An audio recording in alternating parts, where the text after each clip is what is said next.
Hello student, I welcome you to this class. हम यहाँ पर इंग्लिश का लेसन पढ़ रहे हैं। चैप्टर का नाम है deep water, written by William Douglas.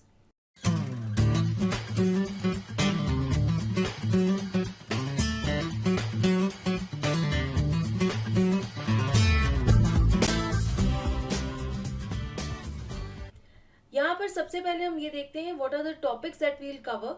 First of all we'll discuss about the author William Douglas.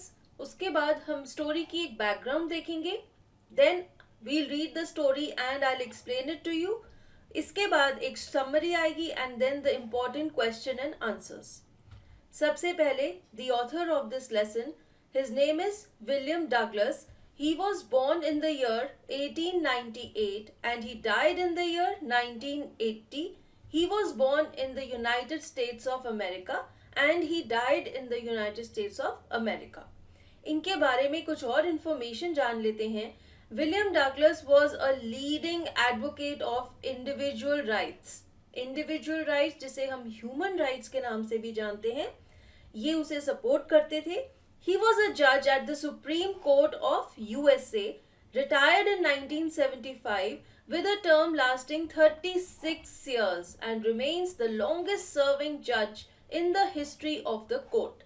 इन्होंने यूनाइटेड स्टेट्स ऑफ अमेरिका के सुप्रीम कोर्ट में एज अ जज 36 years के लिए काम किया and he has the longest term in the history of this court. He was a judge from April 19, 1939 to November 12, 1975. तो ये इस ड्यूरेशन के बीच में यूनाइटेड स्टेट्स ऑफ अमेरिका के सुप्रीम कोर्ट के जज रहे। His term totaled to 36 years, 209 days. Total इन्होंने 36 years 209 days के लिए यूनाइटेड स्टेट्स ऑफ अमेरिका के सुप्रीम कोर्ट के जज की तरह काम किया और उनकी लॉन्गेस्ट टर्म थी इस कोर्ट की हिस्ट्री में। The following excerpt is taken from of men and mountains by William O Douglas. ये जो स्टोरी हम पढ़ेंगे डीप वाटर, ये विलियम डगलस द्वारा लिखी गई book of men and mountains से ली गई है। Now let us see the background of this lesson. इस स्टोरी में राइटर हमें क्या बताना चाहते हैं? The story reveals how, as a young boy, William Douglas nearly drowned in a swimming pool. In this essay, he talks about his fear of water and thereafter how he finally overcame it. इस कहानी में William Douglas अपना एक incident बताते हैं जिस incident में वो स्विमिंग पूल में डूब गए थे, ऑलमोस्ट मर गए थे। और इस कहानी में वो हमें अपने फियर के बारे में एक्सप्लेन करते हैं, फियर ऑफ वाटर, जो कि उन्हें बचपन से ही हो गया था और कैसे फाइनली उन्होंने उस फियर को कॉन्कर किया, उसे हराया। यही सब इस कहानी में विलियम हमें बताएंगे। Notice how the autobiographical part of the selection is used to support his discussion of fear. What is an autobiography? Autobiography means हम खुद जब अपनी लाइफ की कहानी लिखते हैं, that is an autobiography. कि जैसे कि ये जो स्टोरी है ऑफ मैन एंड माउंटेन्स, जिससे डीप वाटर वाली स्टोरी ली गई है, ये विलियम डगलस की ऑटोबायोग्राफी है, उनकी लाइफ की कहानी है जो उन्होंने खुद लिखी है, यानी कि फर्स्ट पर्सन में लिखी है। तो यहाँ पर मैं ये कह रही हूँ कि जब वो खुद ही अपने फियर को डिस्कस करते हैं अपनी ही लैंग्वेज में, तो वो उसे बड़ी ही इजीली रीडर को कन्वे कर पाते हैं। और इस स्टोरी में वो अपने इस फियर को बड़े ही इलैबोरेटली डिस्कस करते हैं और बताते हैं कि उन्हें कैसा एक्सपीरियंस हुआ। The writer gives a detailed description of the incident where he faced death and how the fear kept on haunting him till he finally overcame it. इस स्टोरी में विलियम ने डिटेल में डिस्कस किया है, detail में describe किया है अपने डर को, उस इंसिडेंट को जिसमें वो ऑलमोस्ट मर गए थे, कैसे इन्होंने डेथ का सामना किया, इन्होंने एक्सपीरियंस किया डेथ को, और वो जो डर था, मरने का डर, वो बार बार उनके सामने आता था, बार बार रेकर होता था और फाइनली कैसे विलियम ने इस डर पे विजय हासिल की, उसे हरा दिया। ये सब बड़ी ही डिटेल में और बड़े ही अच्छे से इलैबोरेटली विलियम ने इस स्टोरी में बताया है। तो क्या पता चलेगा आपको इस स्टोरी में? डीप वाटर में हमें विलियम डगलस क्या बताना चाहते हैं? वो डर के बारे में, ये जो एक साइकोलॉजिकल फीलिंग है डर की, उन्होंने इसके बारे में डिस्कस किया है कि डर क्या होता है, डर की क्या इंपॉर्टेंस और क्या इम्पैक्ट होता है किसी इंसान पर, और फिर अगर आप डर को हरा देते हैं, उस पर विजय पा लेते हैं, उसके बाद आपकी लाइफ में क्या क्या चेंजेस आते हैं। आगे चलते हैं। It is a real life personal account of experiencing fear and the steps taken to overcome it. The writer analyzes fear and guides us to conquer it. ये वही बात है जो अभी मैंने आपको बताई। इस स्टोरी में विलियम अपना रियल लाइफ एक्सपीरियंस शेयर करते हैं, कैसे उन्हें पानी से डर पैदा हो गया, कैसे उन्होंने क्या क्या कुछ किया उस डर को खत्म करने के लिए, उस पर विजय हासिल करने के लिए। और वो रीडर्स को भी यही गाइड करते हैं कि हम सबको अपने फियर को पहचानना चाहिए और फिर उसे हराकर उस पर जीत हासिल कर लेनी चाहिए और जिंदगी को खुलकर एक नए नजरिए के साथ जीना चाहिए। अब हम स्टोरी पढ़ते हैं और साथ ही साथ उसको एक्सप्लेन भी करूंगी मैं। Deep water. It had happened when I was 10 or 11 years old. I had decided to learn to swim. तो अब हम सबको पता है ये आई कौन है? ये राइटर हैं विलियम डगलस, जो कि अपने बचपन का एक इंसिडेंट हमें बता रहे हैं जिसमें वो ऑलमोस्ट मरने वाले थे। वो इंसिडेंट कब हुआ था? जब वो 10 या 11 साल की उम्र के थे। उन्होंने ये डिसाइड किया कि मैं स्विमिंग सीखना चाहता हूं। There was a pool at the YMCA in Yakima that offered exactly the opportunity. The Yakima River was treacherous. सबसे पहले मीनिंग्स देखते हैं। YMCA stands for Young Men's Christian Association. ये एक ऑर्गेनाइजेशन है जिनकी सेंटर्स बहुत सारे सिटीज में हैं, इंडिया में भी हैं, और इनके ही एक सेंटर में जो कि याकीमा शहर में था, वहां के स्विमिंग पूल में विलियम डगलस ने स्विमिंग सीखने का फैसला किया। याकीमा क्या है? ये एक शहर का नाम है जो कि Washington state, United states of America में लोकेटेड है। यहाँ पर आप मैप देख सकते हैं यूनाइटेड स्टेट्स ऑफ अमेरिका का, और ये जो रेड डॉट है ये है याकीमा जो कि वॉशिंगटन स्टेट में लोकेटेड है। ट्रेचरस का मीनिंग है डेंजरस, खतरनाक। तो यहाँ पर विलियम ये बता रहे हैं कि उन्होंने कहां पर स्विमिंग सीखने का डिसाइड किया? YMCA के स्विमिंग पूल में, जो कि याकीमा नाम के शहर में लोकेटेड था। याकीमा शहर में ही याकीमा रिवर भी बहती थी जो कि बहुत ज्यादा डेंजरस थी, बहुत ज्यादा खतरनाक थी। जब विलियम ये बात कहते हैं तो इसी से हमें ये चीज का अंदाजा हो जाता है कि उन्हें पानी से डर लगता है। तभी वो ये बात कह रहे हैं कि याकीमा रिवर तो बहुत ज्यादा खतरनाक मानी जाती थी। आगे स्टोरी पढ़ने से पहले याकीमा रिवर के बारे में थोड़ी इंफॉर्मेशन जान लेते हैं। Yakima river is a tributary of the Columbia river in eastern Washington, USA. The state is named after the indigenous Yakama people. Yakima river जो है ये एक ट्रिब्यूटरी है, यानी कि एक हिस्सा है कोलंबिया रिवर का, जो कि वॉशिंगटन स्टेट के ईस्टर्न हिस्से में बहती है। और ये जो याकीमा नाम है ये कहाँ से दिया गया है? याकामा नाम से ही इस रिवर को और इस शहर को याकीमा नाम दिया गया है। याकामा लोग देख लेते हैं कैसे होते हैं। ये है एक टिपिकल ट्राइबल याकामा पर्सन।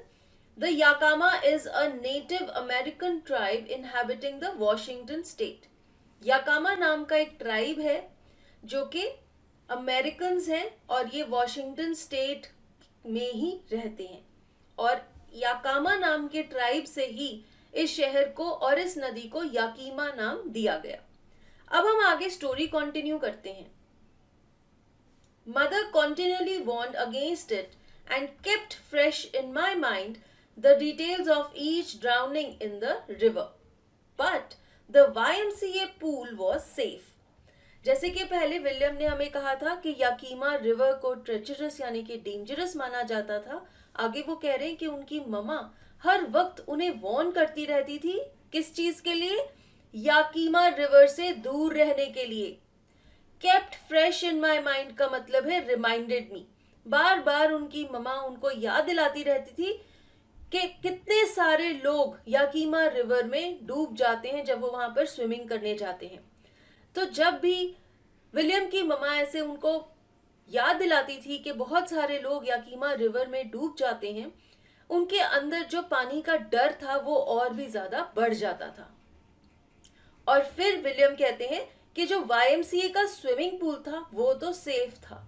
यानी कि वो ये कहना चाहते हैं कि याकीमा रिवर बहुत ज्यादा डेंजरस थी, बहुत सारे लोग वहां पर डूब जाते थे और उनकी ममा भी कहती थी कि याकीमा रिवर से दूर रहना। लेकिन YMCA के स्विमिंग पूल में ऐसी कोई बात नहीं थी, वो सेफ था, वहां पे किसी तरह का खतरा नहीं था।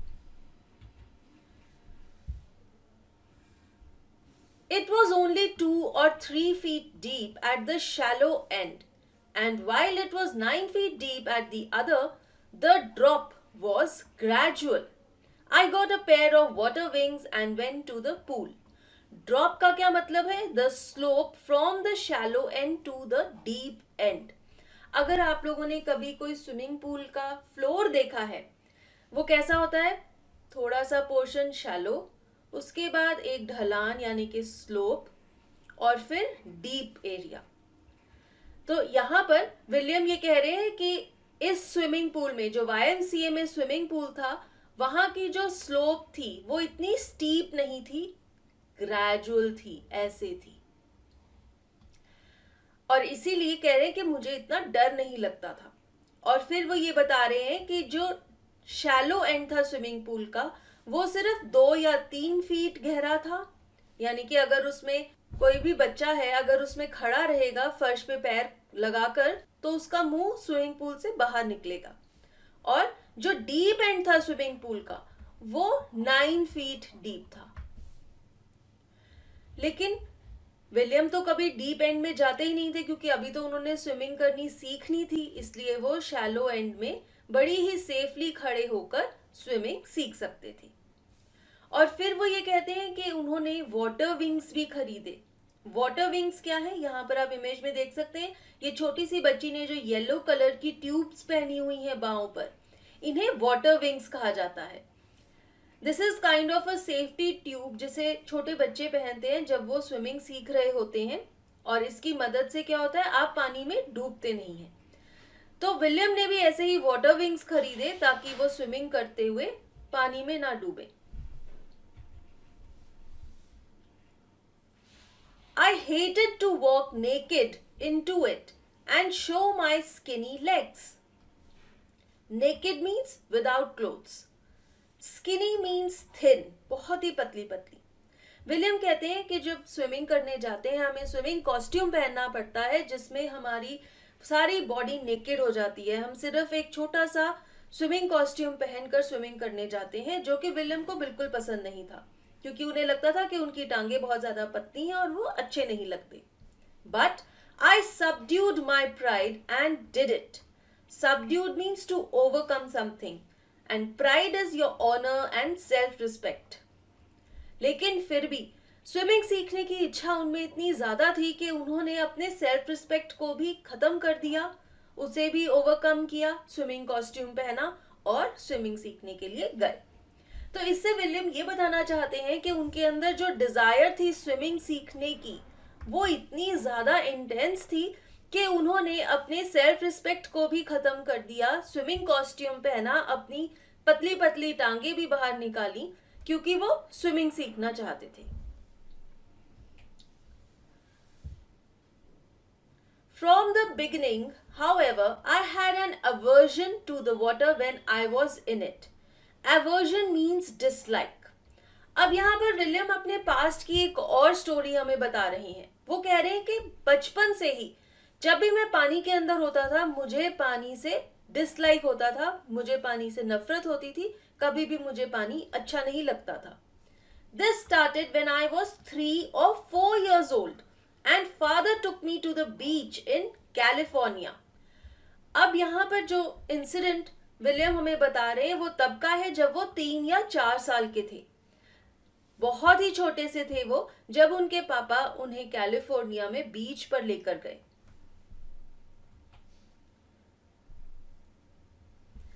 He and I stood together in the surf.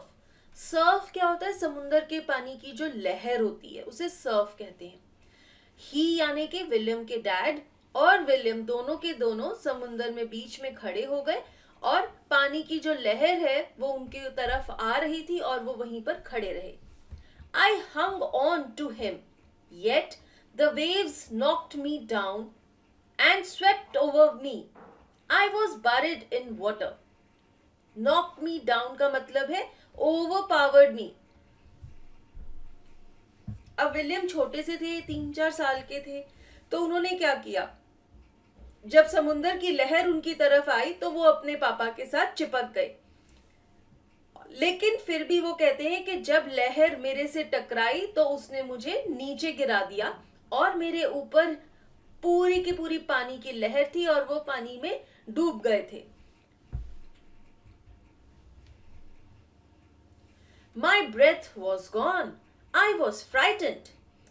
अब जब विलियम पानी में डूब गए थे, उनके ऊपर पूरी पानी की लहर थी, तो उन्हें एकदम से सांस आना बंद हो गया। इतने छोटे बच्चे को तो ये भी नहीं पता होता कि पानी में सांस कैसे लेना है या सांस को कैसे रोकना है, इसलिए वो बहुत ज्यादा डर गए। Father laughed, but there was terror in my heart at the overpowering force of the waves.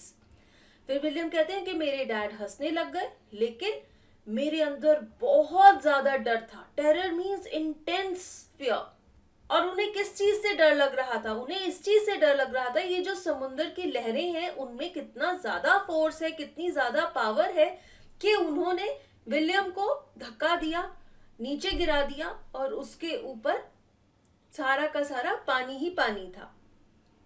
इस चीज से विलियम बहुत ज्यादा डर गए थे, उनके दिल में पानी से डर बैठ गया था। My introduction to the YMCA swimming pool revived unpleasant memories and stirred childish fears. Revived means brought back to mind. William कह रहे हैं कि जब वो YMCA के स्विमिंग पूल में गए तो वो ही बचपन की 3-4 साल की उम्र पे जो बीच पे उनका एक्सपीरियंस हुआ था वो उन्हें वापस से याद आ गया और वो जो डर था वो भी उनके अंदर आ गया। और विलियम ये कह रहे हैं कि वो अनप्लेजेंट मेमोरीज थी क्योंकि तब उनके अंदर डर बैठ गया था और वो ही डर जो उन्हें 3-4 साल की उम्र में लगता था वापस उनके अंदर आ गया जब वो YMCA के स्विमिंग पूल पर गए स्विमिंग सीखने के लिए। But in a little while I gathered confidence. I paddled with my new water wings, watching the other boys and trying to learn by aping them. Aping means कॉपिंग और imitating someone. William कहते हैं कि थोड़ी ही देर में मैंने confidence gain कर लिया और मैं वाटर विंग्स पहन के बिना डरे स्विमिंग करता था। और मैं क्या करता था? बाकी बच्चों को देखता था, जैसे वो स्विमिंग करते थे वैसे ही उन्हें कॉपी करके मैं भी स्विमिंग करता था और अब उनका जो डर था वो धीरे धीरे कम भी होने लग गया था। I did this 2 or 3 times on different days and was just beginning to feel at ease in the water when the misadventure happened. Misadventure means an accident, an incident. कोई ऐसा इवेंट जिसे हम कहते हैं दुर्घटना। विलियम कह रहे हैं कि अभी उन्होंने 2-3 बार ही अपने वाटर विंग्स पहनकर थोड़ा कॉन्फिडेंस के साथ स्विमिंग करना शुरू किया था और उन्हें थोड़ा सा कंफर्टेबल फील होना शुरू हुआ था जब एक दुर्घटना हुई, एक इंसिडेंट हुआ। वही इंसिडेंट जिसके बारे में विलियम हमें बता रहे हैं जब वो ऑलमोस्ट मरने वाले थे। So what is the incident that William wants to tell us about? I went to the pool when no one else was there. The place was quiet. William कह रहे हैं कि वो स्विमिंग पूल पर गए, वहां पर कोई भी नहीं था, बिल्कुल शांति थी, सन्नाटा था। The water was still and the tiled bottom was as white and clean as a bathtub. Swimming pool का पानी बिल्कुल स्टिल था क्योंकि अभी कोई भी स्विमिंग नहीं कर रहा था तो पानी में कोई लहरें नहीं थी और स्विमिंग पूल के नीचे की जो बॉटम थी, उसकी जो टाइल्स थी एकदम साफ थी, वाइट कलर की थी और एकदम साफ सुथरी थी, जैसे कि बाथ टब में होती हैं। तो विलियम यहाँ पर स्विमिंग पूल को बाथ टब के साथ डिस्कस कर रहे हैं। बाथ टब आप सबको पता होगा, हमारे घर में वॉशरूम में जो टब होता है जिसमें नहाते हैं, वो है बाथ टब। तो विलियम यहाँ पर इतने बड़े स्विमिंग पूल को बाथ टब के साथ कंपेयर कर रहे हैं कि जैसे बाथ टब भी साफ सुथरा होता है, ऐसे ही स्विमिंग पूल भी खाली था और बाथ टब की तरह ही साफ सुथरा लग रहा था। आगे चलते हैं। I was timid about going in alone, so I sat on the side of the pool to wait for others. Timid means fearful, afraid. William अकेले स्विमिंग पूल में नहीं जाना चाहते थे, इसलिए स्विमिंग पूल की साइड पर जाकर बैठ गए। वो बाकी बच्चों का इंतजार कर रहे थे। I had not been there long when in came a big bruiser of a boy, probably 18 years old. Bruiser means a person who is tough and aggressive and enjoys a fight or argument, जिसे हम बुली भी कहते हैं। तो William ये कह रहे हैं कि अभी ज्यादा देर नहीं हुई थी उन्हें वहां पर, वो अभी जाकर बैठे ही थे, तभी ऑलमोस्ट 18 साल का एक लड़का था जो कि वहां पर आया और वो बहुत ही बड़ा था, जैसे कि कोई ब्रूजर होता है। ब्रूजर कौन होता है? एक ऐसा इंसान जो कि बहुत ही टफ होता है, अग्रेसिव होता है, ऐसे लगता है कि वो कहते हैं ना एंग्री यंग मैन, ऐसे टाइप की लुक्स थी उस लड़के की। वो स्विमिंग पूल के एरिया में आ गया। He had thick hair on his chest. He was a beautiful physical specimen with legs and arms that showed rippling muscles. ऐसे टाइप का लड़का था वो जो स्विमिंग पूल पर आ गया। विलियम उसको डिस्क्राइब कर रहे हैं। वो कहते हैं कि उसकी चेस्ट पर बड़े बड़े मोटे मोटे बाल थे और वो बहुत ही सुंदर था। स्पेसिमेन का मतलब है एग्जाम्पल। वो परफेक्ट, जो एक बॉडी बिल्डिंग वाला ही मैन टाइप का हंक होता है, उसका परफेक्ट एग्जाम्पल था।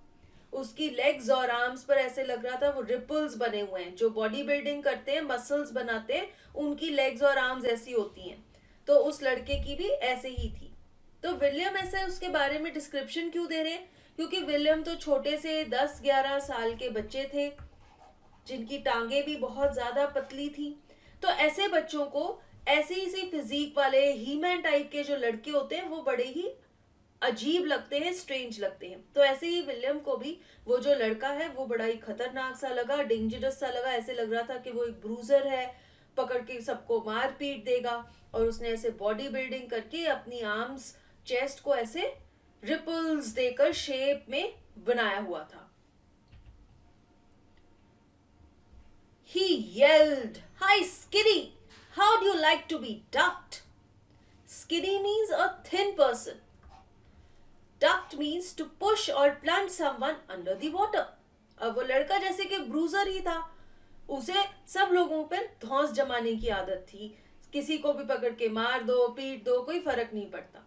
तो ऐसे ही वो जब लड़का आया स्विमिंग पूल पे, उसने विलियम को देखा कि अकेला एक छोटा सा बच्चा यहाँ पर बैठा हुआ है। उसने विलियम को कहा, "hi skinny." Skinny means a thin person, एक पतला इंसान।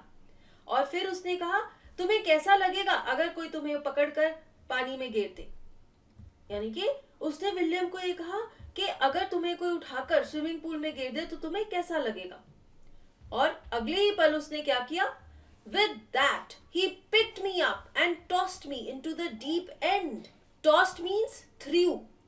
इतना बोलने के बाद उस ब्रूजर ने क्या किया? उसने विलियम को उठाया।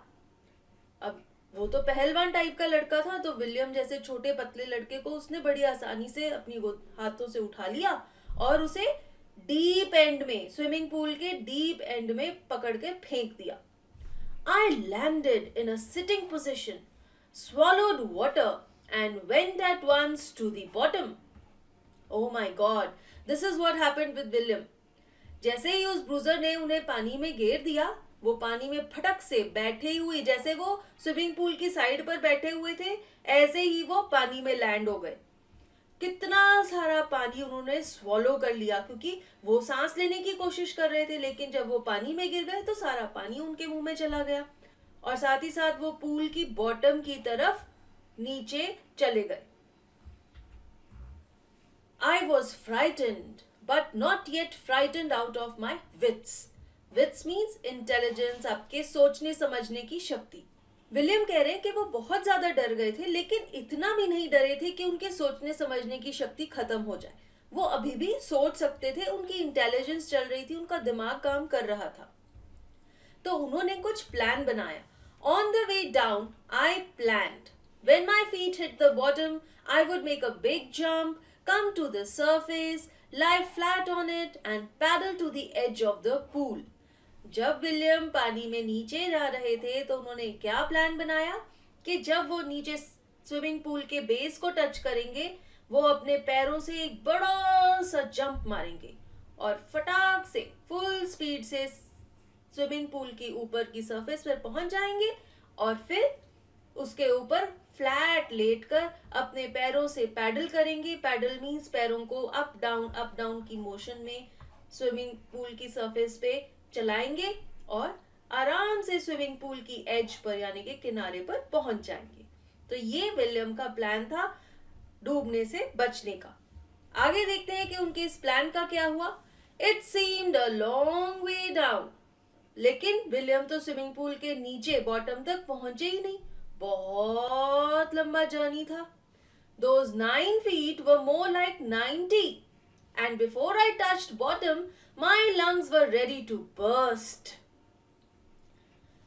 अब विलियम कह रहे हैं कि जो डीप एंड था स्विमिंग पूल का, जिसकी डेप्थ है 9 फीट, ऐसे लग रहा था कि उसकी डेप्थ 9 फीट नहीं है, 90 फीट है, क्योंकि इतना ज्यादा टाइम लग रहा था नीचे तक पहुंचने में. और वो कह रहे हैं कि इतना तो सांस भी उन्होंने रोका नहीं हुआ था. जब तक वो नीचे तक पहुंचते उन्हें ऐसे लग रहा था कि उनकी लंग्स तो फट ही जाएंगी, यानी कि वो अब अपना सांस नहीं रोक पा रहे थे, उन्हें सांस लेना था.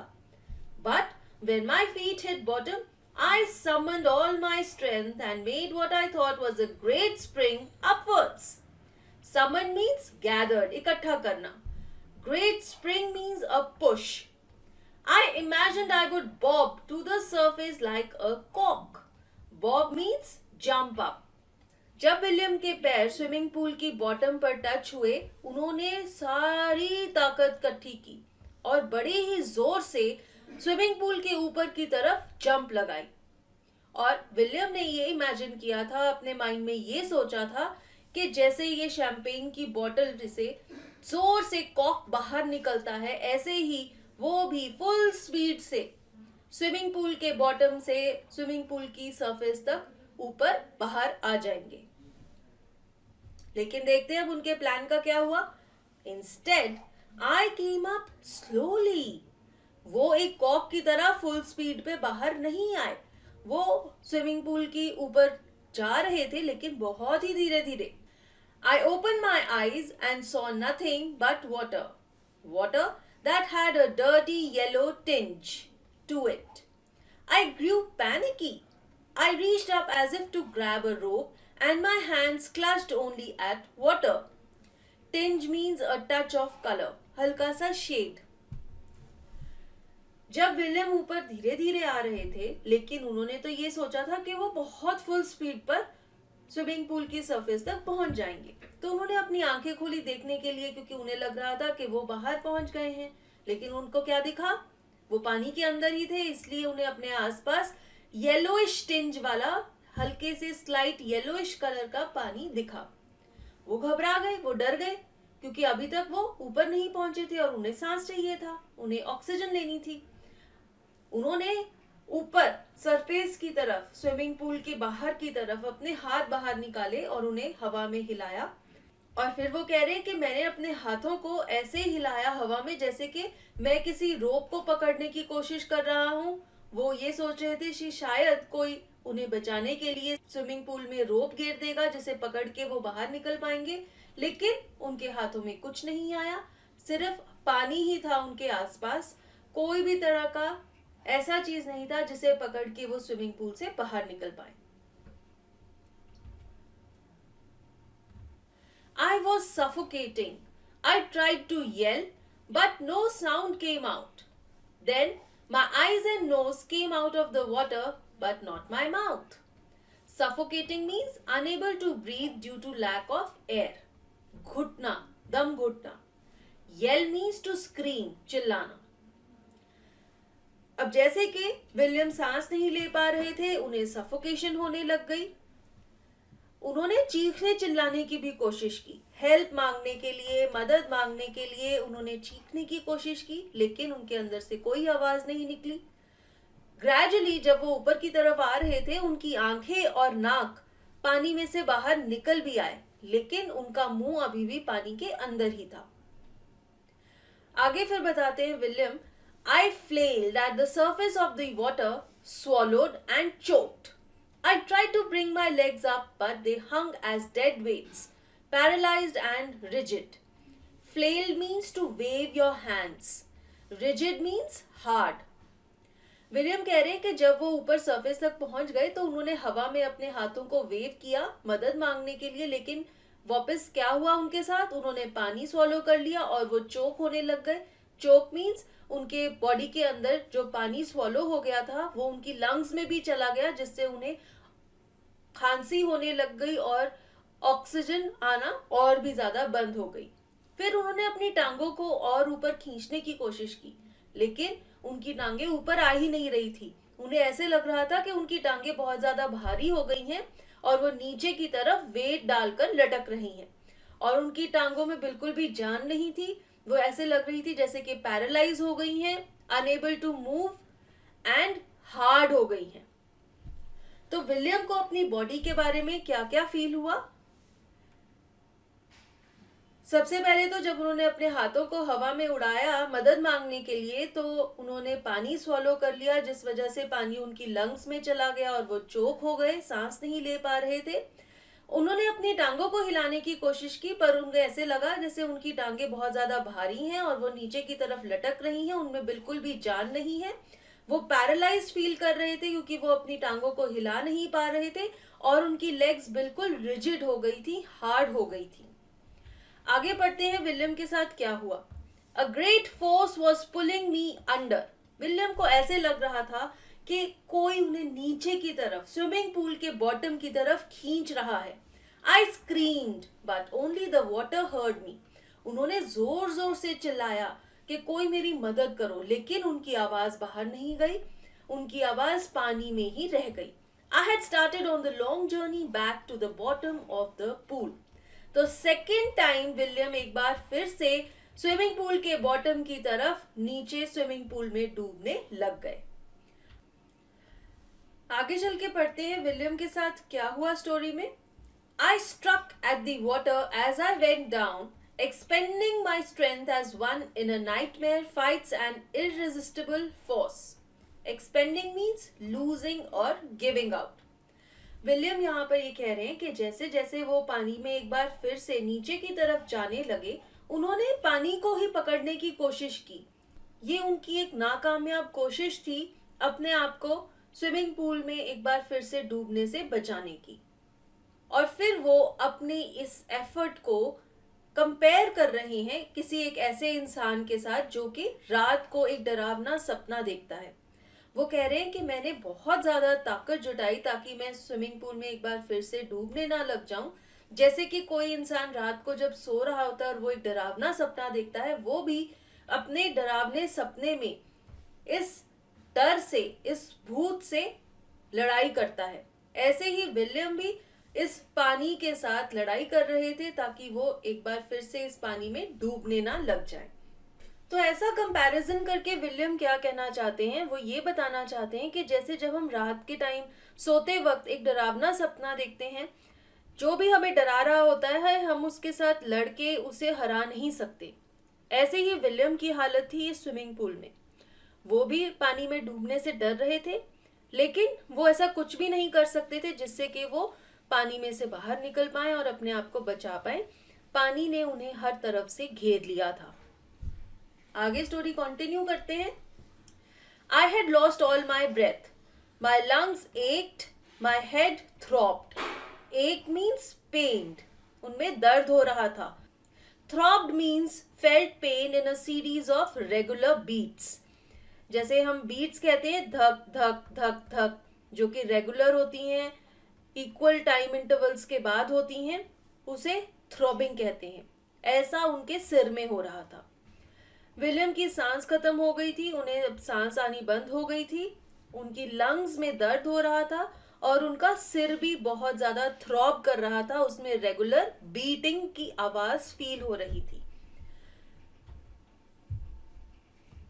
आई was getting dizzy. Dizzy means faint, unsteady, बेहोश हो जाना। But I remembered the strategy. Strategy means the plan of action. I would spring from the bottom of the pool and come like a cork to the surface. तो हम ये कह सकते हैं कि विलियम को किसी ने ये चीज बताई थी, ये ट्रेनिंग दी हुई थी, जो प्लान था उनका, क्योंकि बार बार वो इसी प्लान को रिकलेक्ट करते हैं। फिर से वो कह रहे हैं कि मुझे अपना प्लान याद था कि जब मैं स्विमिंग पूल के बॉटम को टच करूंगा तो मैंने ऊपर की तरफ जंप लगाना है और मैं सरफेस पे पहुंच जाऊंगा, जैसे कि एक कॉक जोर से निकलती है बॉटल में से, ऐसे ही मैं भी स्विमिंग पूल से जोर से बाहर निकल आऊंगा। ऑल्दो उनका ये प्लान एक बार ही फेल हो चुका है, लेकिन फिर से विलियम के पास और कोई चारा नहीं है और कोई वे आउट नहीं है अपने आप को बचाने का, इसलिए उन्होंने फिर से सोचा कि वो यही प्लान अपनाएंगे। आगे देखते हैं उनके साथ क्या होता है।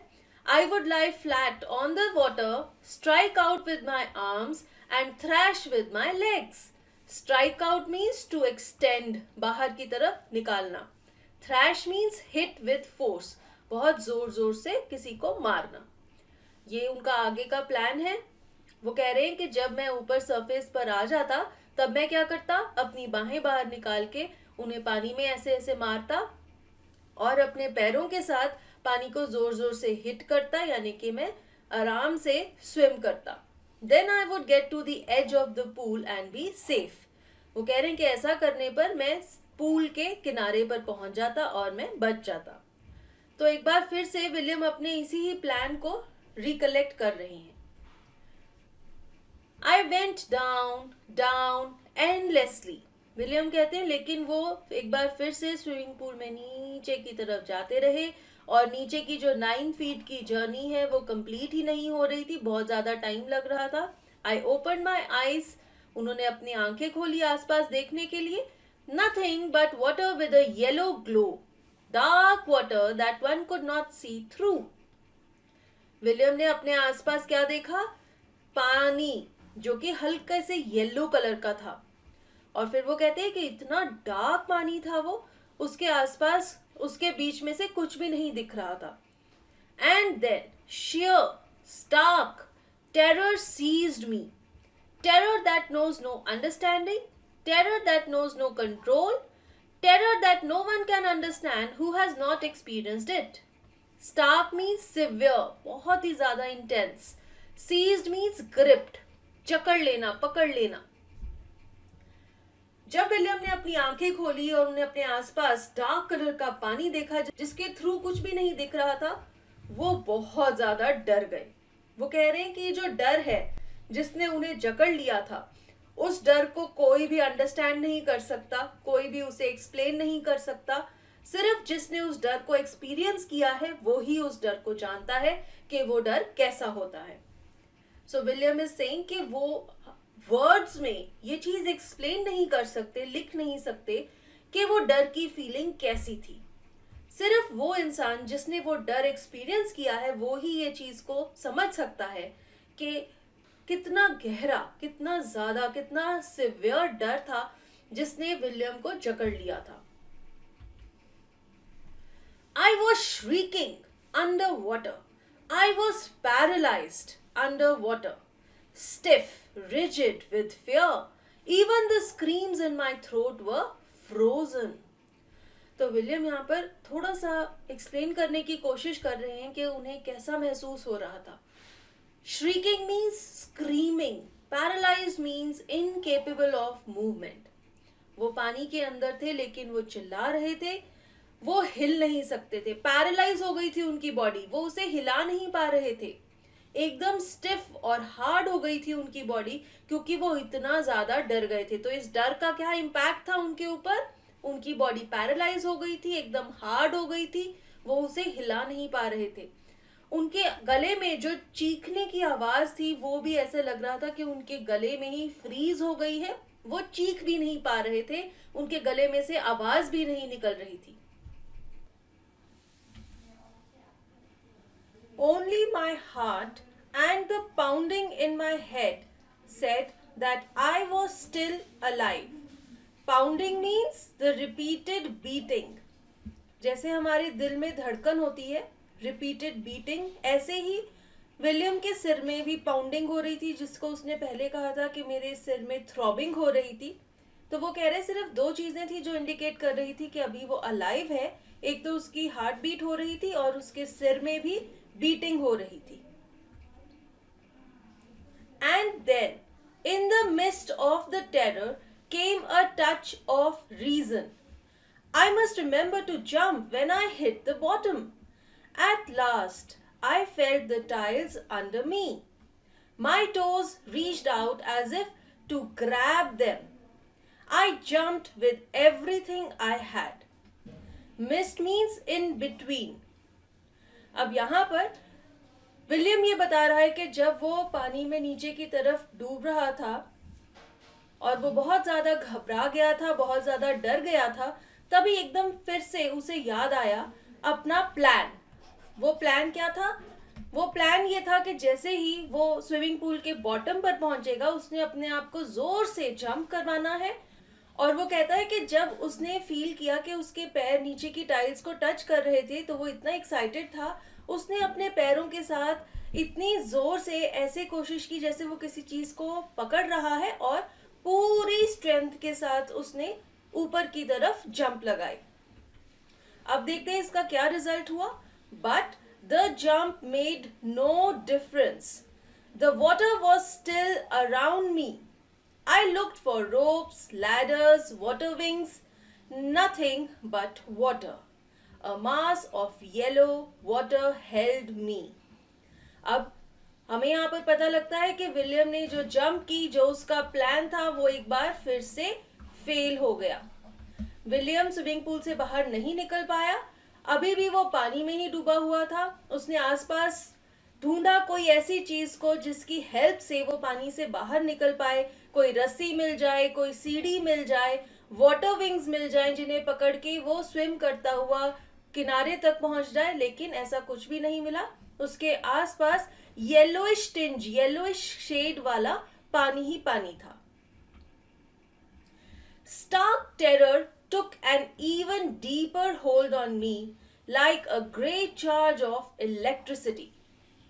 विलियम कह रहा है कि इतना ज्यादा, इतना गहरा डर था उसके अंदर, ऐसा लग रहा था जैसे कि कोई इंसान इलेक्ट्रिक शॉक की ग्रिप में होता है, उसकी पूरी बॉडी में इलेक्ट्रिसिटी फ्लो हो रही होती है। तो विलियम ये कहना चाह रहे हैं कि उनकी पूरी बॉडी में टेरर फैला हुआ था, जस्ट लाइक किसी इंसान को जब इलेक्ट्रिसिटी का शॉक लगता है, उसकी पूरी बॉडी में इलेक्ट्रिसिटी फैल जाती है। I shook and trembled with fright. My arms wouldn't move, my legs wouldn't move. I tried to call for help, to call for mother, nothing happened. तो यहाँ पर विलियम अपना रिएक्शन बता रहे हैं। वो इतना ज्यादा डर गए थे कि वो डर से कांप रहे थे, उनके हाथ पांव नहीं चल रहे थे। उन्होंने आवाज लगाने की कोशिश की, अपनी मम्मा को बुलाने की कोशिश की हेल्प के लिए, लेकिन उनमें से कोई आवाज नहीं निकली, कुछ भी नहीं हुआ। And then strangely there was light.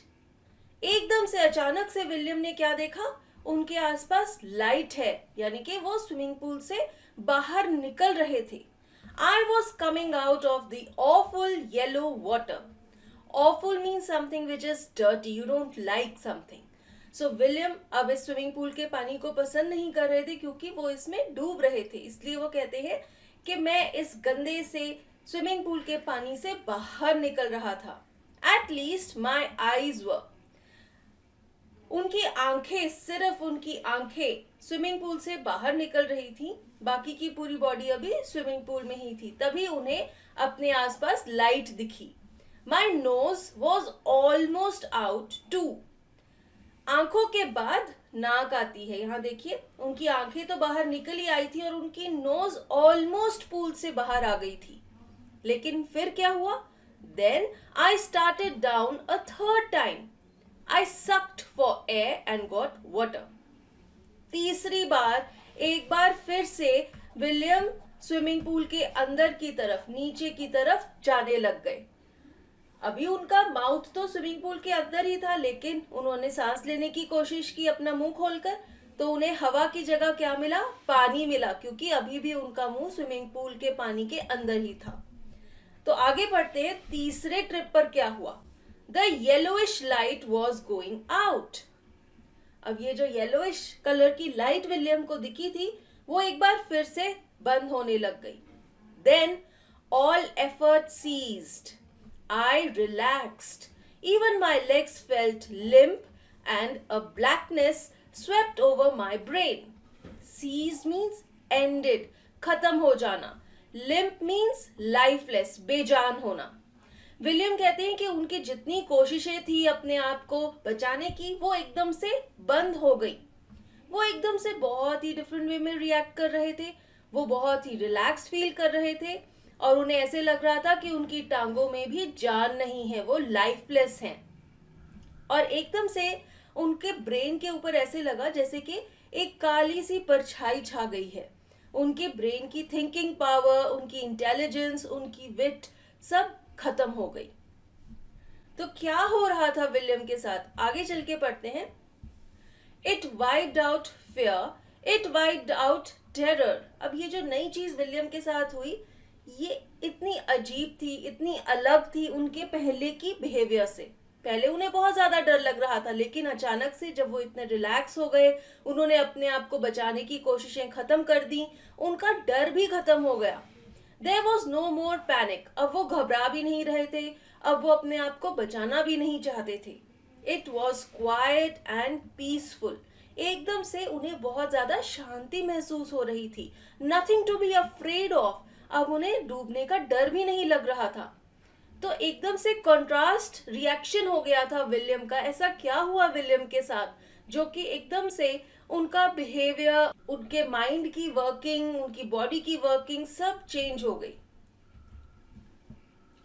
This is nice to be drowsy, to go to sleep, no need to jump, too tired to jump, it's nice to be carried gently, to float along in space, tender arms around me, tender arms like mothers.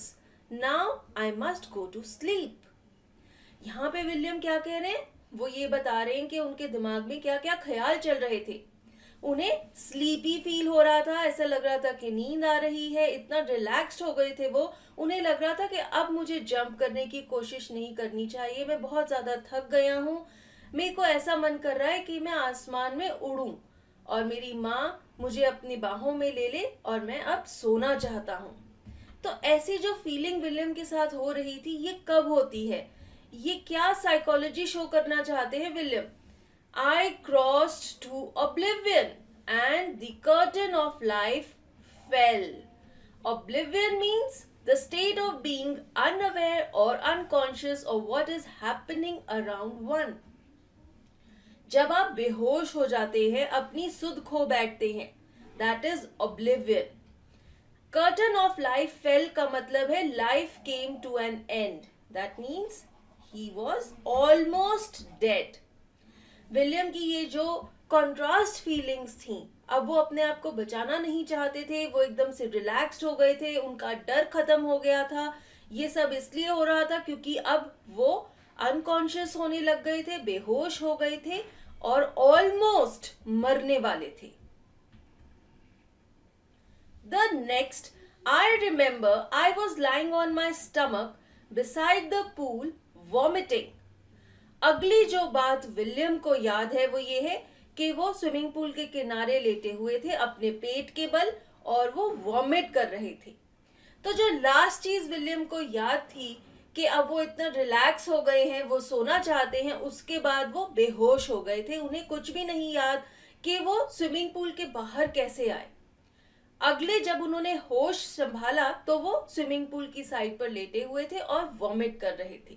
The chap that threw me in was saying, "But I was only fooling."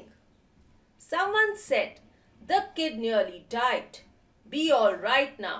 Let's carry him to the locker room." Chap यहाँ पर किसको refer कर रहे हैं? वो जो bruiser लड़का था ऑलमोस्ट 18 साल की उम्र का, जिसने विलियम को स्विमिंग पूल में फेंका था।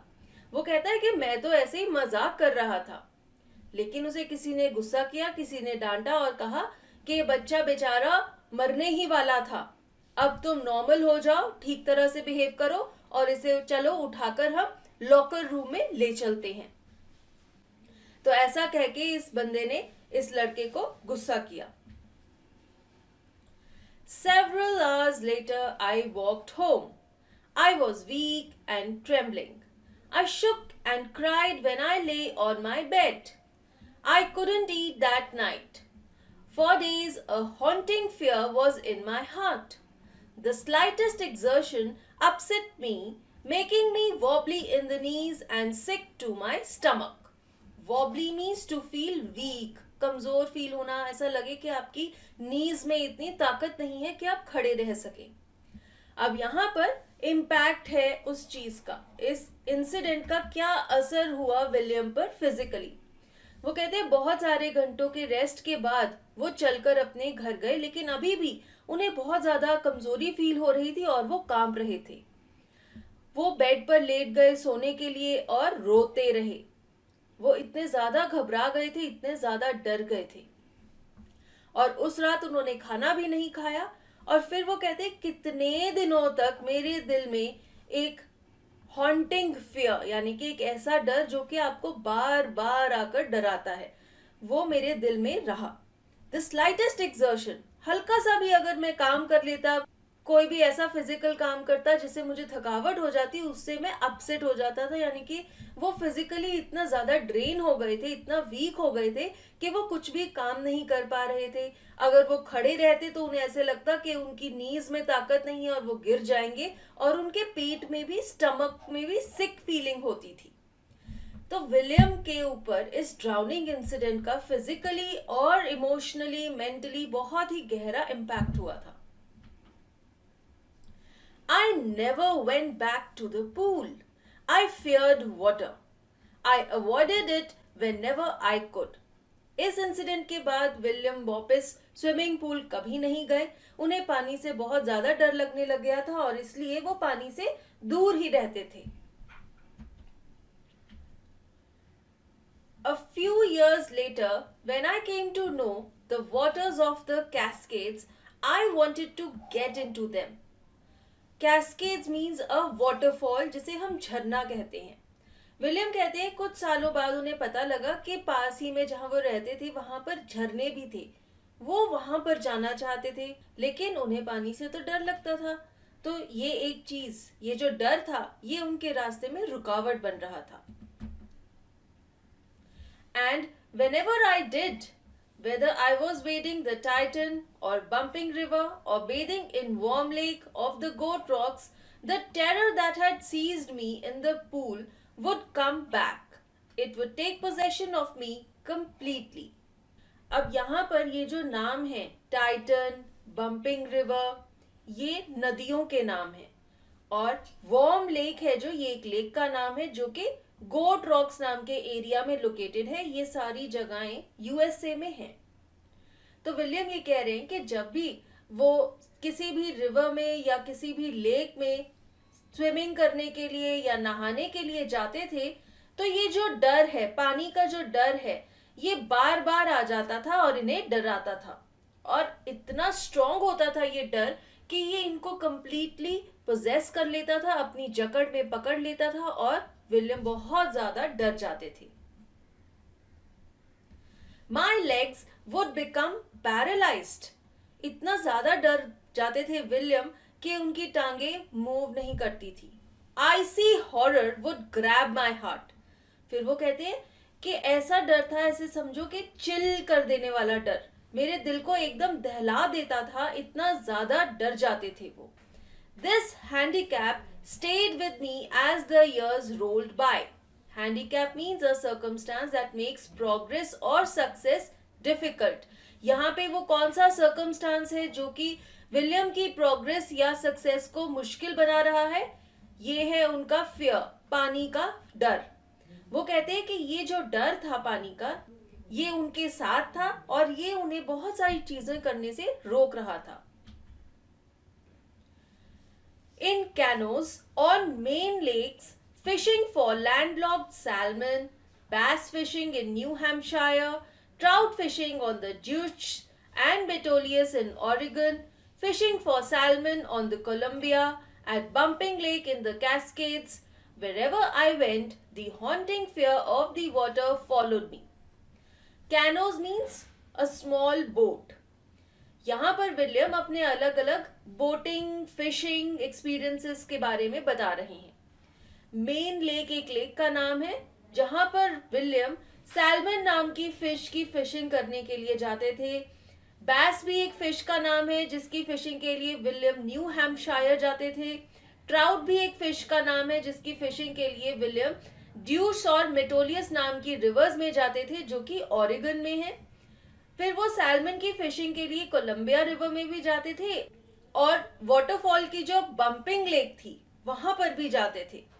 वो कहते हैं कि जहां पर भी मैं जाता था फिशिंग करने के लिए, जब भी मैं किसी वाटर बॉडी में होता था, तो ये जो पानी का डर है ये उनके साथ साथ, उनके पीछे पीछे वहां पर भी आ जाता था।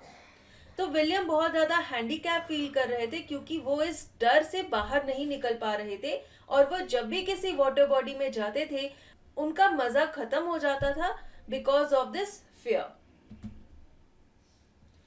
It ruined my fishing trips, deprived me of the joy of canoeing, boating and swimming.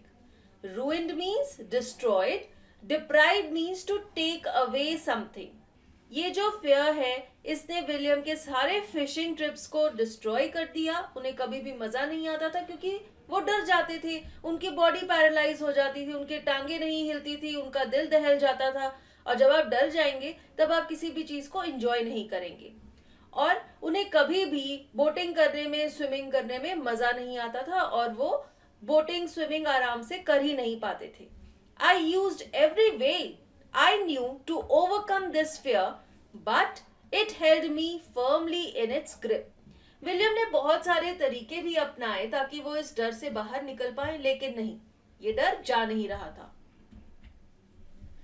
Finally, one October, I decided to get an instructor and learn to swim.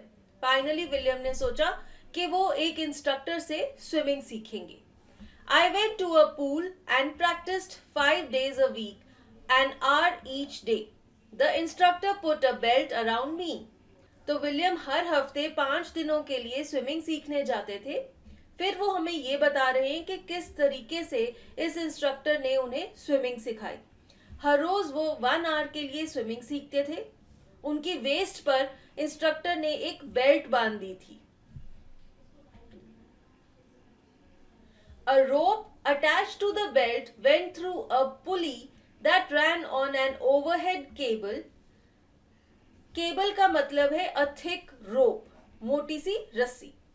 William कह रहे हैं कि उनके वेस्ट पे जो बेल्ट बांधी हुई थी वो एक मोटी सी रस्सी के साथ अटैच थी जो कि ऊपर एक रॉड पर एक पुली से निकलती थी।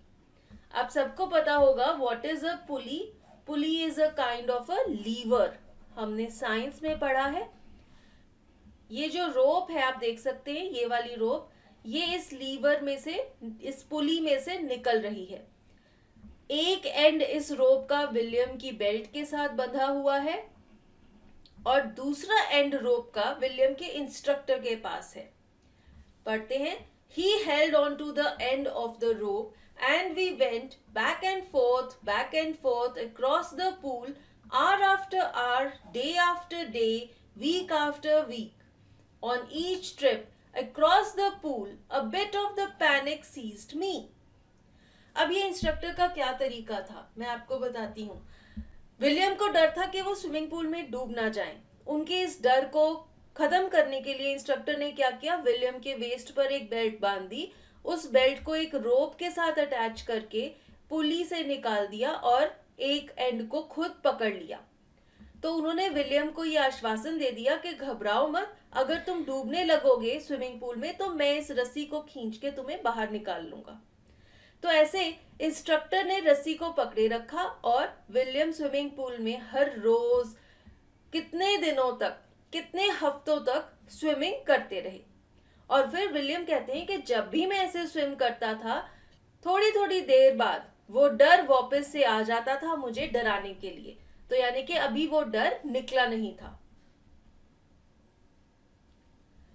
Each time the instructor relaxed his hold on the rope and I went under, some of the old terror returned and my legs froze. अब इंस्ट्रक्टर क्या करता था, वो रोप को थोड़ा लूज छोड़ देता था ताकि विलियम खुद से अपने डर पर विजय पा सके और स्विम कर सके।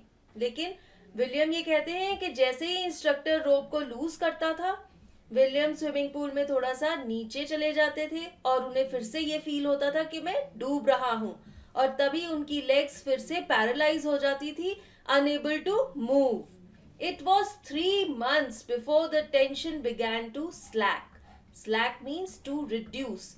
पूरे 3 महीने लगे विलियम को, जब उनकी ये जो टेंशन है, ये जो घबराहट है, ये कम होने लगी। यानी कि अगर उनके इंस्ट्रक्टर रोप को थोड़ा लूज छोड़ते भी थे तो विलियम ऐसे रिएक्ट नहीं करते थे।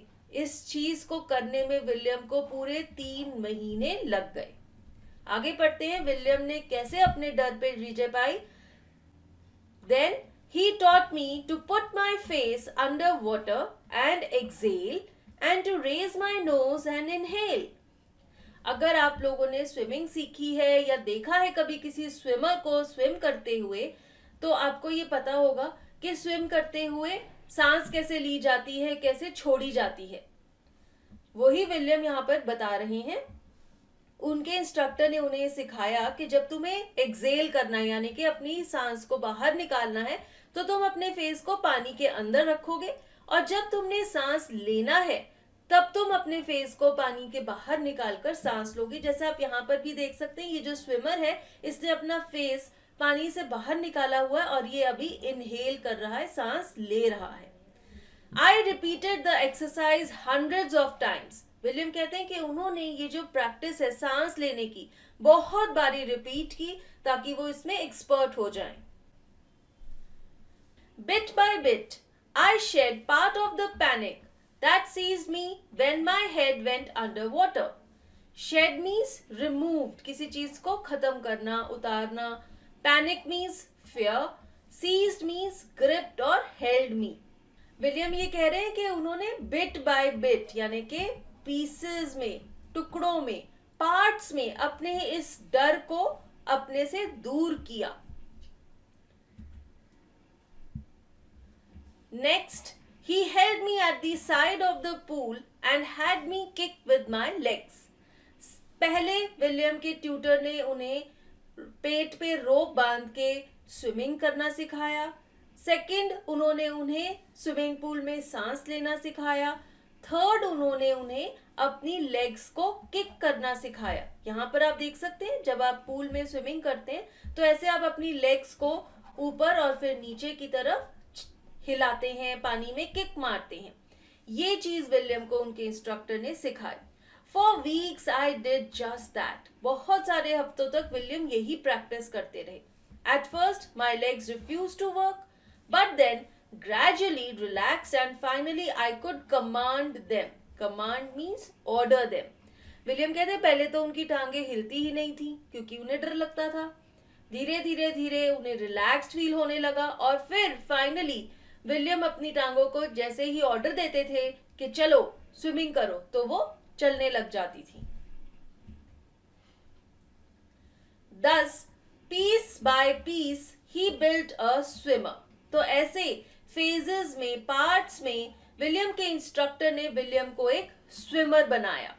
And when he had perfected each piece, he put them together into an integrated whole.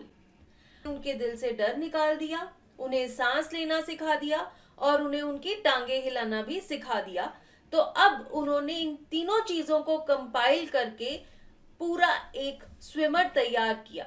In April, he said, Now you can swim. Dive off and swim the length of the pool. Crawl stroke. Crawl stroke एक particular stroke का नाम है जो swimming करते हुए use होता है. आप स्विमिंग करते हुए बहुत सारे अलग अलग स्ट्रोक्स हैं जिनमें स्विम कर सकते हैं. उनमें से एक स्ट्रोक है क्रॉल स्ट्रोक. तो विलियम ने स्विमिंग सीखना शुरू किया था अक्टूबर में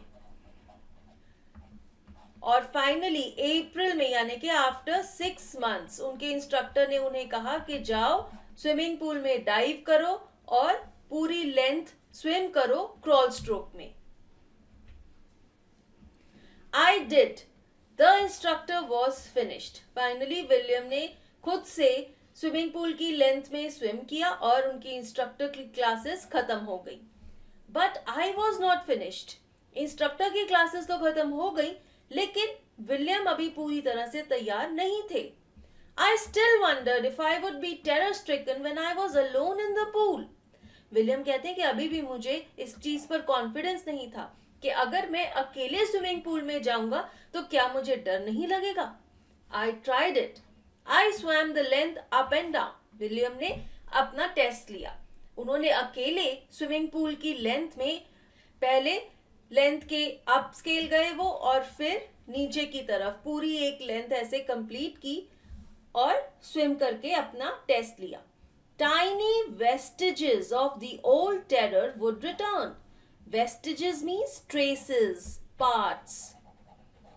विलियम कहते हैं कि उस डर के छोटे छोटे से टुकड़े बार बार वापस आ रहे थे. अभी भी वो डर पूरी तरह से नहीं गया था.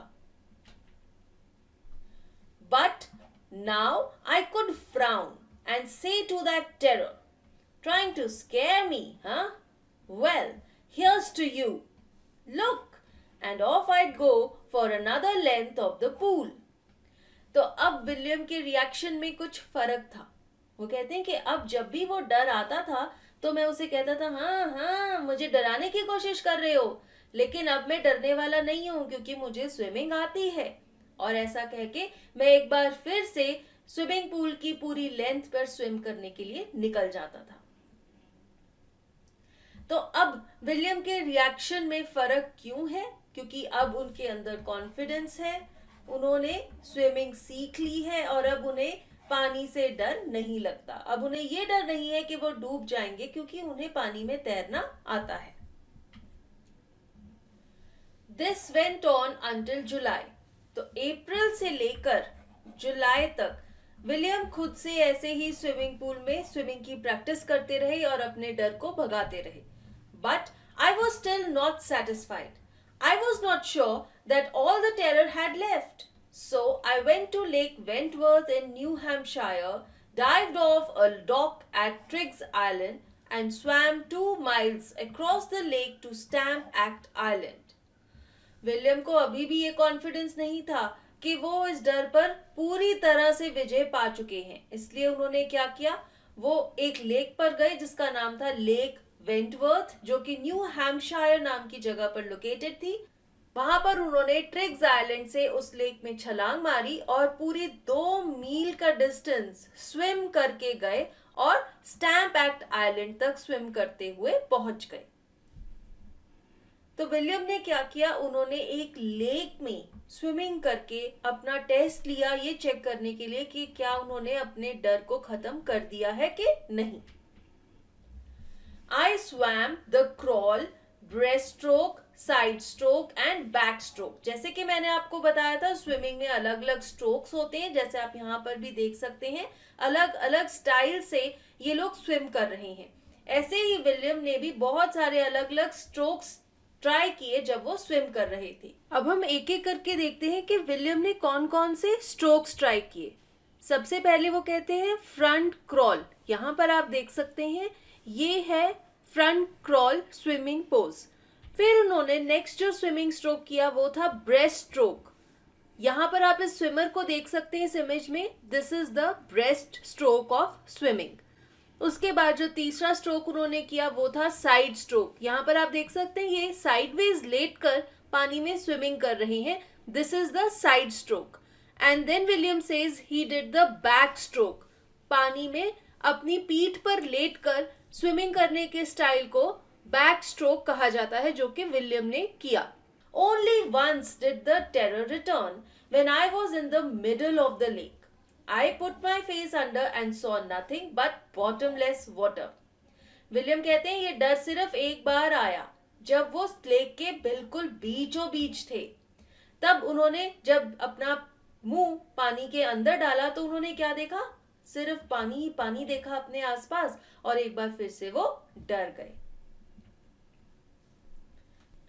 The old sensation returned in miniature. Miniature means small size. Old sensation वो किसको कह रहे हैं? अपने इस डर को. विलियम कहते हैं ये जो डर था एक बार फिर से वापस आया, लेकिन बहुत ही थोड़ा सा डर था, बहुत ही छोटा सा डर था. I laughed and said, "Well, Mr. Terror, what do you think you can do to me?" It fled and I swam on. Fled means it ran away. जब विलियम ने अपने डर को ये कहा कि तुम मेरा कुछ भी नहीं बिगाड़ सकते, तो कहते हैं कि मेरा डर खुद ब खुद भाग गया और मैं एक बार फिर से स्विम करने लग गया. Yet I had residual doubts. Residual means remaining. अभी कुछ बाकी बचा खुचा डर था विलियम के अंदर. अभी भी 100% कॉन्फिडेंस नहीं था. At my first opportunity, I hurried west, went up the Titan to Conrad Meadows, up the Conrad Creek Trail to Mead Glacier, and camped in the high meadow by the side of Worm Lake. The next morning, I stripped, dived into the lake, and swam across to the other shore and back, just as Doug Corpron used to do. अब William ने एक बार फिर से अपना test लिया. उन्होंने क्या किया? वो वेस्ट की तरफ गए, यानी कि अपने एरिया से वेस्टर्न एरिया की तरफ गए, वेस्टर्न डायरेक्शन की तरफ. वहां पर वो टाइटन के ऊपर गए और फिर कॉनराड मेडोज पर गए. Meadow means a kind of a farm. फिर उन्होंने कॉनराड क्रीक ट्रेल पर चढ़ाई की और मीड ग्लेशियर पहुंच गए. मीड ग्लेशियर मीन्स एक बर्फ से भरा हुआ पहाड़. और वहां पर उन्होंने हाई मेडो नाम की जगह पर कैंपिंग की, वहां पर रहे, जिसकी साइड पर वॉर्म लेक नाम की लेक लोकेटेड थी.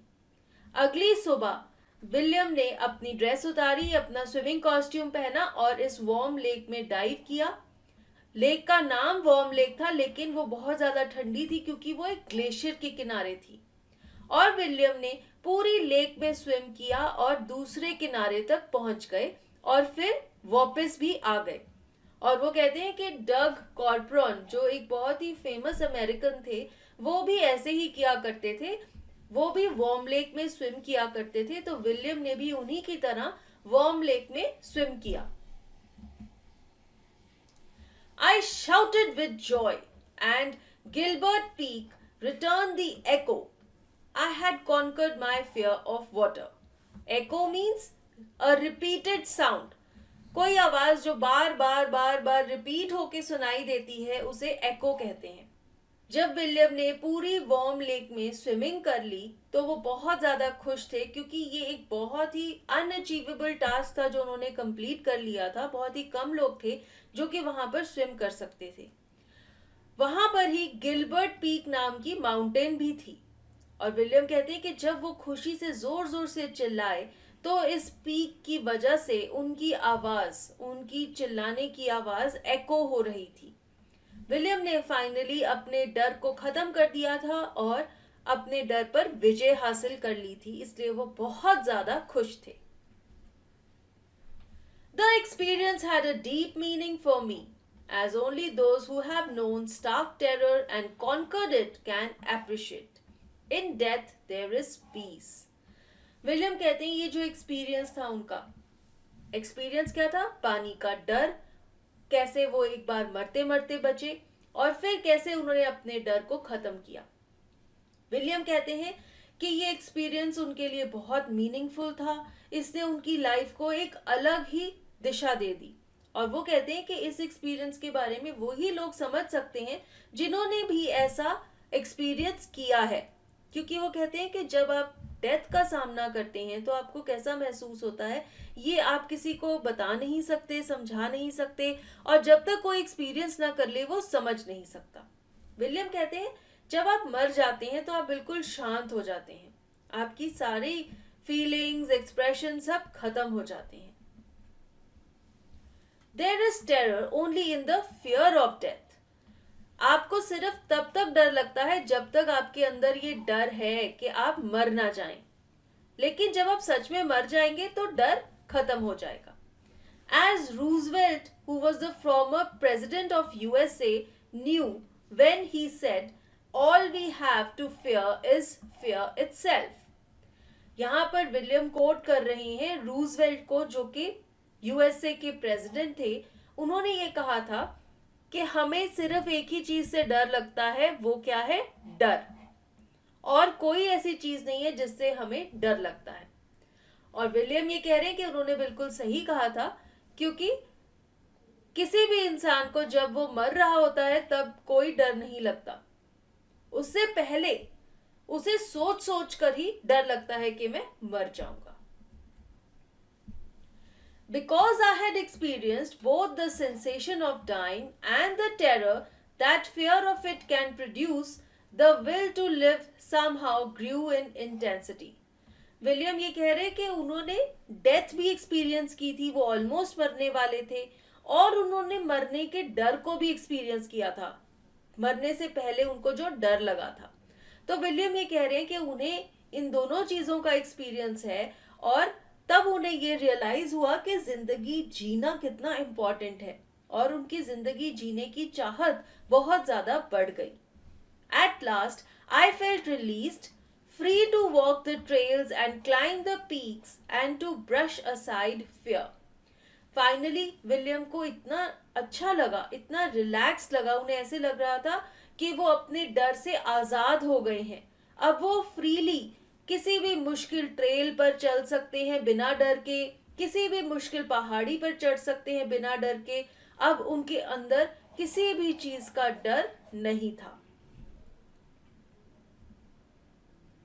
अब हम इस लेसन की समरी देखते हैं। The story has been taken from the author's autobiography of Men and Mountains. ये जो कहानी है डीप वाटर, ये विलियम डगलस की ऑटोबायोग्राफी, उनकी लाइफ की स्टोरी जो उन्होंने खुद लिखी है, जिसका नाम है ऑफ मेन एंड माउंटेन्स, उसमें से ली गई है। In this piece he tells about his fear of water and how he conquered it by determination and will power. Deep water में विलियम ये बताते हैं कि कैसे उनके अंदर पानी का डर बैठ गया और कैसे उन्होंने अपनी विल पावर और डिटर्मिनेशन के साथ उसे खत्म किया। As a child, when he was 3 or 4 years old, he would go to the beach in California with his father. He would get scared by the might of the huge waves which swept over him, and it instilled a fear in his subconscious mind. जब William 3 या 4 साल के थे, वो California के बीच पर जाया करते थे अपने डैड के साथ। वहां पर पानी की लहरों की स्ट्रेंथ देखकर, उनकी पावर देखकर, और ये देखकर कि वो उन्हें धक्का मार के नीचे गिर देती हैं और उनके ऊपर आ जाती हैं, ये सब देखकर विलियम बहुत ज्यादा डर गए थे और उनके सबकॉन्शियस माइंड में पानी का डर बैठ गया। A few years later, in his eagerness to learn swimming, he joined a swimming pool where an incident further increased his terror. कुछ सालों बाद जब विलियम 10-11 साल के थे, उन्होंने स्विमिंग सीखने की सोची और एक पूल को ज्वाइन किया, लेकिन एक इंसिडेंट हुआ जिसकी वजह से उनका डर और ज्यादा बढ़ गया। He was pushed into the pool by another boy and experienced death closely. एक लड़के ने उन्हें पूल में धक्का दे दिया और वो ऑलमोस्ट मरने वाले थे, वो मरते मरते बचे थे। Many years after that incident, he stayed away from water, but the desire to go fishing and swimming in nature was strong enough to motivate him to overcome his fear. इस incident के बाद कई सालों तक William पानी से दूर रहे, लेकिन उनका दिल करता था कि वो फिशिंग करने जाएं, स्विमिंग करने जाएं, अलग अलग वाटर बॉडीज में जाएं, लेक्स में जाएं, रिवर्स में जाएं, और इसी चाहत की वजह से विलियम ने ये फैसला किया कि वो स्विमिंग सीखेंगे, अपने इस डर को खत्म करेंगे।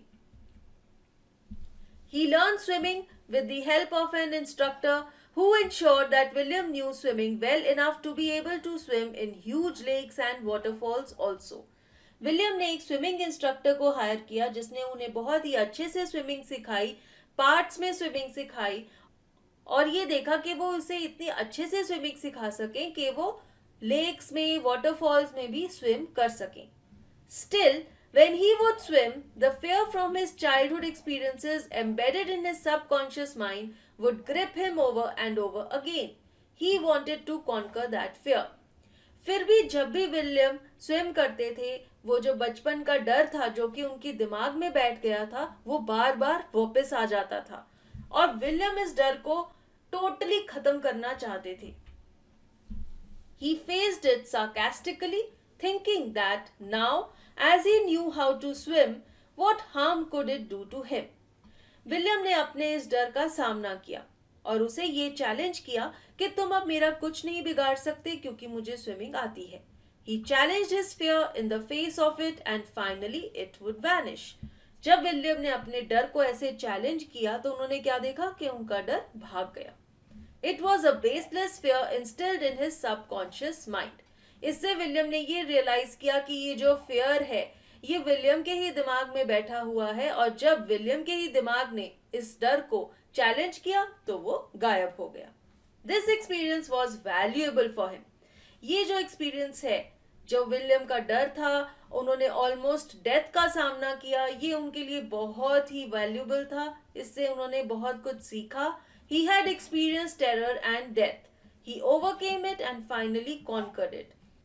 विलियम ने डर का सामना किया, मौत का सामना किया, इन दोनों पर विजय पाई और फाइनली इससे बाहर निकले. William realized that death is peaceful and it is the fear of death that is terrorizing. William ये बताते हैं कि डेथ में कोई डर नहीं होता, शांति होती है. सिर्फ डेथ के, मरने के डर में डर होता है. डर ही ऐसी चीज है जो कि हमें डराता है. His will to live life grew intensely as he had overcome his fear and started living fearlessly. जैसे कि विलियम ने अपने डर पर विजय पा ली थी, अब जिंदगी जीने की चाहत उनमें बहुत ज्यादा बढ़ गई थी क्योंकि अब उन्हें किसी भी तरह का डर नहीं लगता था. अब हम आगे चलते हैं, इस लेसन से क्वेश्चन एंड आंसर्स देखते हैं. Question number 1. How does Douglas make clear to the reader the sense of panic that gripped him as he almost drowned? Describe the details that have made the description vivid.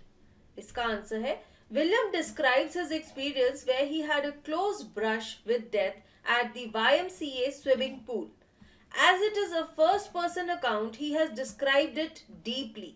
The emotional, mental and physical struggle and the paralyzing fear of drowning have been discussed in detail. William ने जब YMCA का swimming pool join किया swimming सीखने के लिए, तब एक हादसा हुआ और वो ऑलमोस्ट मरने वाले थे.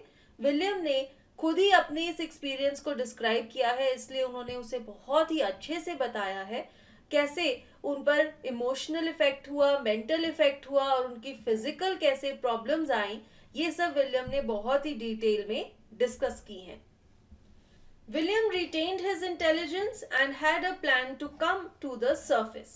He tried it, but it did not work, and after a few trials to save his life, death dawned upon him. All these details make the description vivid. William सब कुछ बताते हैं कैसे उन्होंने एक प्लान बनाया स्विमिंग पूल से बाहर निकलने के लिए. 2-3 बार उन्होंने इस प्लान का ट्रायल भी लिया लेकिन वो प्लान वर्क नहीं किया, वो कामयाब नहीं रहा और फाइनली कैसे वो मौत के मुंह में चले गए. ये सारी जो डिटेल्स है, इससे इनकी जो डिस्क्रिप्शन है इस इंसिडेंट की, ये बहुत ही विविड है, बहुत ही डीप है. आगे चलते हैं. Next question number 2. How did Douglas overcome his fear of water? Answer है, William Douglas was not able to come out of his fear, so he hired a swimming instructor. Once he had learned swimming, he wanted to check if he had overcome the fear as well. He would swim in lakes and found the fear to return in small phases. William was no longer scared as he knew that he could swim, hence he overcame the fear. William swimming नहीं कर पा रहे थे, वो अपने डर से नहीं बाहर निकल पा रहे थे, इसलिए उन्होंने एक स्विमिंग इंस्ट्रक्टर को हायर किया जिससे उन्होंने स्विमिंग सीखी। एक बार जब उन्होंने स्विमिंग सीख ली तब उन्होंने ये चेक करना था कि क्या वो बिना डर के स्विम कर सकते हैं। वो लेक्स में गए और उन्होंने देखा कि डर वापस आ रहा है, लेकिन अब उन्हें इस डर से डर नहीं लगता था क्योंकि उन्हें ये पता था कि उन्हें स्विमिंग आती है। उन्होंने उस डर का सामना किया और उस पर विजय पा ली। आगे चलते हैं, नेक्स्ट है question number 3। Why does Douglas as an adult recount a childhood experience of terror and his conquering of it? What larger meaning does he draw from this experience? इसका आंसर है, William Douglas gives a detailed description of his childhood experience so that the reader gets familiar with the kind of fear that he had as a child. William अपने बचपन के drowning experience को इतनी detail में इसलिए बताते हैं ताकि हमें ये पता चल सके कि कितना गहरा डर था उनके अंदर। When he quotes Roosevelt, all we have to fear is fear itself, he tries to draw a larger meaning from this experience. जब विलियम रूजवेल्ट की बात हमें बताते हैं, जो रूजवेल्ट ने कहा था all we have to fear is fear itself, तो विलियम ये बताना चाहते हैं कि उनके इस एक्सपीरियंस का एक बहुत ही डीप मीनिंग है। He wants to highlight the fact that life became meaningful and the desire to live grew intense once he had conquered his fear. William ये बताना चाहते हैं कि जब उन्होंने अपने इस डर को खत्म कर दिया तो उनकी लाइफ बहुत मीनिंगफुल बन गई, क्योंकि अब उन्हें किसी भी चीज का डर नहीं था और वो जिंदगी को और भी ज्यादा अच्छे से जीना चाहते थे। With this lesson comes to an end. Thank you.